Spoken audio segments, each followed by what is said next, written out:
Most welcome students, आप सभी लोगों का स्वागत है आपके अपने यूट्यूब चैनल डीजे सर पर। देखिए स्टूडेंट्स, अर्धवार्षिक परीक्षा आप लोगों के सर पर है और अर्धवार्षिक का ये बहुत ही महत्वपूर्ण पेपर मैं आप लोगों के साथ डिस्कस कर रहा हूँ। ये हुआ पेपर है किसी सेंटर पर स्टूडेंट्स, विद्यालय पर हुआ पेपर है अर्धवार्षिक का। ये इसे आप लोग देख लीजिएगा। देखिए गृह परीक्षा के नाम से ये दिखा भी रहा है, यहाँ पर शो कर रहा है स्क्रीन पर आप लोग के सामने। तो वीडियो को बिना स्किप किए आप लोग को पूरा देखना है। और साहित्यिक तथा सामान्य, ये जिस भी विद्यालय पर पढ़ा हुआ था, जिस भी विद्यालय पर दिया गया है ये पेपर, उसमें साहित्य के बच्चे हों चाहे सामान्य के बच्चे हों, उन दोनों ही हिंदी के विद्यार्थियों को यही पेपर दिया गया था। कक्षा 11 का ये विद्यार्थियों के लिए बहुत ही महत्वपूर्ण ये हिंदी का पेपर होने वाला है। तो वीडियो को बिना स्किप किए आप लोग को अंत तक देखना है, ठीक है। डीजे सर चैनल का ये आप लोगों के लिए एक आदेश है। इस आदेश को आप लोग को पालन अवश्य रूप से करना चाहिए। चलिए करते हैं स्टार्ट। देखिए पहला प्रश्न क्या है आप लोगों का। ब्राह्मण पत्रिका प्रकाशित हुई द्विवेदी युग में, छायावादी युग में, भारतेंदु युग में, पूर्व भारतेंदु युग में। तो देखिए ब्राह्मण पत्रिका जो था डिस्कस वो भारतेंदु युग में किया गया था। किसमें किया गया था? भारतेंदु युग में। जो भी छात्रा है वो लगाई हुई, उन्होंने सही लगाया हुआ है। देखिए एक चीज याद रखा करिए डिस्कस, कभी भी पेपर पर आप लोग ऐसे गंदगी मत किया करिए, ठीक है। ये नहीं कि पेपर मिला तो उसी पर हक दे हम लोग, ये गंदगी नहीं करना चाहिए, ठीक है ना। इस चीज को आप लोग हमेशा याद रखिएगा कि पेपर पर चीजें नहीं खाचना चाहिए, इससे बचना चाहिए। तो ब्राह्मण पत्रिका प्रकाशित हुई थी किसमें? भारतेंदु युग में हुई थी। इनमें से कौन कहानी है? तो कहानी जो होता है डिस्कस, वो कहानी जो है, वो पुरस्कार जो है एक बहुत ही महत्वपूर्ण कहानी है। सरस्वती के प्रथम संपादक हैं, यानी सरस्वती पत्रिका के संपादक कौन थे? तो महावीर प्रसाद द्विवेदी जो होगा इस प्रश्न का राइट आंसर हो जाएगा, यानी ग का विकल्प नंबर पहला जो होगा वो करेक्ट हो जाएगा। महत्वपूर्ण प्रश्नों की श्रृंखला में चलिए बढ़ते हैं आगे हम लोग। द्विवेदी कालीन गद्य लेखक लेखिका कौन सी है इनमें से? तो ये देखिए सरदार पूर्ण सिंह जो है वो द्विवेदी कालीन समकक्ष कालीन के जो ये महत्वपूर्ण लेखक हैं। कौन सी रचना नाटक है? तो देखिए यहाँ पर चंद्रगुप्त जो है वो एक बहुत ही महत्वपूर्ण नाटक है। तीसरा आप लोग का करेक्ट हो जाएगा, ठीक है ना, अंग प्रश्न का। जब प्रश्नों की श्रृंखला में लोग आगे बढ़ते हैं, देखिए दूसरा का प्रश्न कौन सा है। कौन प्रेमाश्रयी शाखा के कवि नहीं है? जायसी, सूरदास, मंझन, कुदबन। तो सूरदास यहाँ पर डिस्टेंस जो होगा वो करेक्ट हो जाएगा।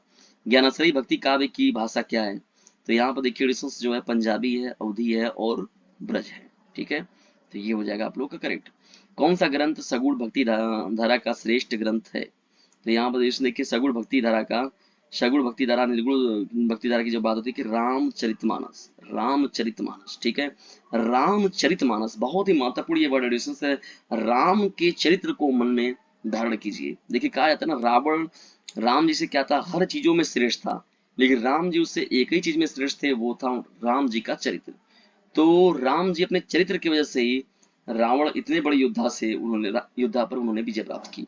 रामचरितमानस इसीलिए कहा गया कि राम के चरित्र को मन में धारण कीजिए, इसीलिए कहा गया इसको रामचरितमानस।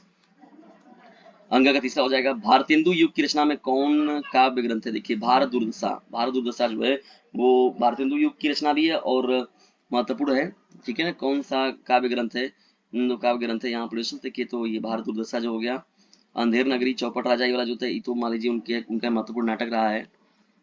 ऋतिकालीन प्रमुख वृत्तियों में सर्वाधिक महत्वपूर्ण कौन है? तो जानते हैं ऋतिकालीन में तो उसमें श्रृंगार रस का जो महत्वपूर्ण रूप है, नहीं श्रृंगारिकता का महत्वपूर्ण रूप से उस पर विशेष ध्यान दिया गया है।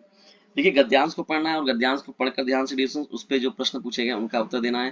तो इन गद्यांश को देख लीजिएगा आप लोग का कि आप लोग की बुक में कहाँ पर ये गद्यांश है, किस चैप्टर से है, उसको एक बार देख लीजिएगा आप लोग। अगर दिक्कत होती है मैं आप लोग को निश्चित तौर पर बताऊंगा। लेकिन इस समय आप लोग का पेपर चल रहा है, अब तो आप लोग को तैयार रखना ही पड़ेगा, क्योंकि याद रखिएगा अभी नहीं तो कभी नहीं।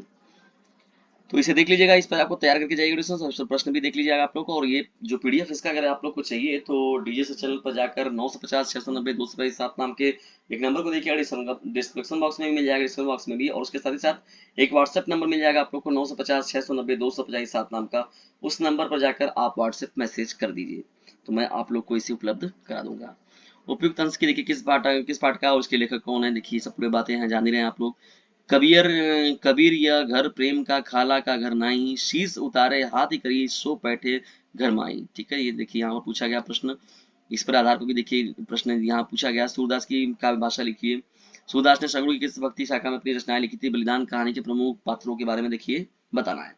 खंड ख में जब हम लोग बढ़ते हैं यहाँ पर देखिए, तो संस्कृत से रिलेटेड जो प्रश्न आप लोग का पूछा गया है, यहाँ पर संस्कृत वाला भाग आ गया यहाँ पर देखिए, ठीक है। हम संस्कृत के अंशों का यहाँ पर संदर्भ सहित हिंदी में अनुवाद करना है। भारतस्य स्वतंत्र आंदोलन से इदम नगर प्रधान केंद्रम स्थली, भारत के स्वतंत्रता आंदोलन की यह नगरी जो थी वो प्रधान, यानी प्रधान नगरियों में प्रधान केंद्र था ये, कौन, ये इलाहाबाद वाली जो नगरी है उसके बारे में बात किया जा रहा है, ठीक है ना। जो प्रयागराज की बात हो रही है, इलाहाबाद का जो नाम बदल के प्रयागराज किया गया, प्रयागराज जो पहले था बाद में इलाहाबाद किया गया था, ठीक है, फिर प्रयागराज। तो भारत से स्वतंत्रता आंदोलन दल सीदम नगरम प्रधान केंद्र मस्ती, श्री मोतीलाल नेहरू जी हो गए, महामना मदन मोहन मालवीय जी हो गए, आजाद जो नाम से प्रसिद्ध चंद्रशेखर आजाद जी हो गए, और भी स्वतंत्रता सेनानी जो हैं इस पावन भूमि पर क्या हुए, आंदोलनों को संचालित यहीं पर से उन्होंने किया था। राष्ट्र नायक जो प्रतिनिधि जवाहरलाल नेहरू जो था, उन्होंने, इनकी यह क्रीड़ा स्थली है, यानी उनके क्रीड़ा स्थली भी है और ये इनकी कर्म भूमि भी रही है। सत्येन रच्यते धर्मो विद्या योगेन रचते, भृजिया रचते रूपम कुलम वृत्ते रचते, ठीक है ना। ये है आप लोगों का, देखिए यहाँ पर ये भी बहुत महत्वपूर्ण है। निम्नलिखित दो प्रश्न के उत्तर, प्रयाग कश्मीर राज्य वर्तते जगति जा मानव कथम बसते धर्म केन रचते, पढ़कर देख लीजिएगा इनको, पढ़कर रस का नाम लिखिए। सीधा सीधा प्रश्न पूछा है, तरनी तनुजा तड़तमाल तरवर बहु है, एक ही वर्ड की अपत्ति बार बार पूछी गई है, तो देखिए अनुप्रास यहाँ पर लिखा भी गया है, अनुप्रास अलंकार है। जब अनुप्रास जानते हैं कि सरकारी की तरह मिलता है एकदम चौपरास की तरह, अनुप्रास और नाम से ही पता चला है चौपरास, तो सीधे सीधे एकदम मिल जाता है आप लोग को सरकारी वाला ये अलंकार है। ज्यादातर लोगों में एक ही वर्ड की आवृत्ति बार बार कितना होता तो कई बार आया ना, अनुप्रास अलंकार है यहाँ पर। 2016 का छंद का उदाहरण देखिए यहाँ पर, श्री गुरुचरण सरोज रंग निजम नम कुशधारी वर्ण वर्ग विमल जोदायक प्रचारी बुद्धि तम जान के शुभ पवन कुमार बलबुद्धि स्वीकार। या तो इसके अलावा यदि आप करना चाहे तो पवन तनय संकट हरण मंगल मूर्ति रूप राम लखन सीता सहित हृदय बसों स्वरूप, तो ये आपका महत्वपूर्ण दोहा हो जाएगा, ठीक है। दोहा जानते हैं कि पहले और तीसरे चरण में क्या होता है, कितनी मात्राएं, अर्थ सम्मात्रिक छंद है, पहले और तीसरे में 13 13, फिर दूसरे और चौथे में 11 11, ये मात्राओं का याद रखना है। और सम्मात्रिक है क्योंकि आधे पर बदल जा रहा है, इसको मैंने बहुत अच्छे से पढ़ाया है डीजे चैनल पर, आप लोग एक बार देख लेंगे तो कभी नहीं भूलेंगे। सोठा क्या होता है, जस्ट दोहा का उल्टा होता है।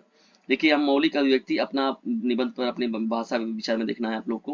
हमारा पर्यावरण कैसे शुद्ध हो, संगठित परिवार या एकाकी परिवार, आत्मनिर्भर कैसे बने, ठीक है।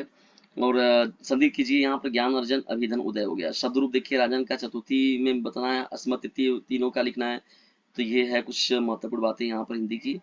सविग्रह देखिए, यहाँ पर दो संस्कृत वाक्यों के अनुवाद करना है। यहाँ पर सविग्रह समास नाम लिखिए, महाभारत शत्रुहंता, दो दो का एक शब्द में लिखिए। दोपहर की बात का समय क्या होता है, सदा सत्य बोलने वाला। घृणा के योग, जड़ और कुल के अनेक अर्थ लिखिए, सूक्ष्म अंतर लिखिए, किन्हीं दो वाक्यों के शुद्ध कर लिखिए, यहाँ पर लिखना है इसमें से। अर्थांतर की लिखिए, अम्बु अम्ब अम्बु, द्रव्य द्रव द्रव्य, अनेकार्थी शब्द लिखिए, वर्ण कर, वाक्य प्रयोग कीजिए। स्वप्न देखना 9 2 11 होना, ठीक है ना, ये वाक्य प्रयोग करना है ना, तो 9 2 11 होना, भाग जाना जिसे कहते हैं लोग ना। तो इस तरीके से आप लोग का डिस्कशन, ये पेपर है और इस पेपर का डिस्कशन आप लोग के साथ किया गया। ये क्लास 11 के बच्चों के लिए बहुत ही महत्वपूर्ण पेपर है डिस्कशन, तो खुद भी लाभ उठाइए इसका और दूसरों को भी लाभान्वित कीजिए इस चैनल से जिसका नाम है डीजे सर।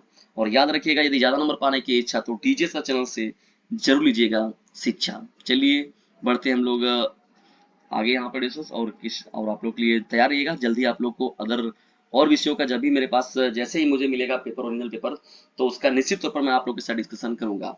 और हाफ ईयरली एग्जामिनेशन आप लोग का स्टार्ट होने वाला है, हो गया है, कमेंट बॉक्स में बताइए आप लोग। अगर आप लोग का पेपर हो जा रहा है तो उस पेपर का पीडीएफ बनाकर मेरे पास भेजिए डिस्कशन में, आप लोग को उसका सोल्यूशन अवश्य उपलब्ध कराऊंगा। जल्दी मिलते हैं हम लोग, तब तक के लिए टेक केयर, बाय, जय हिंद जय भारत।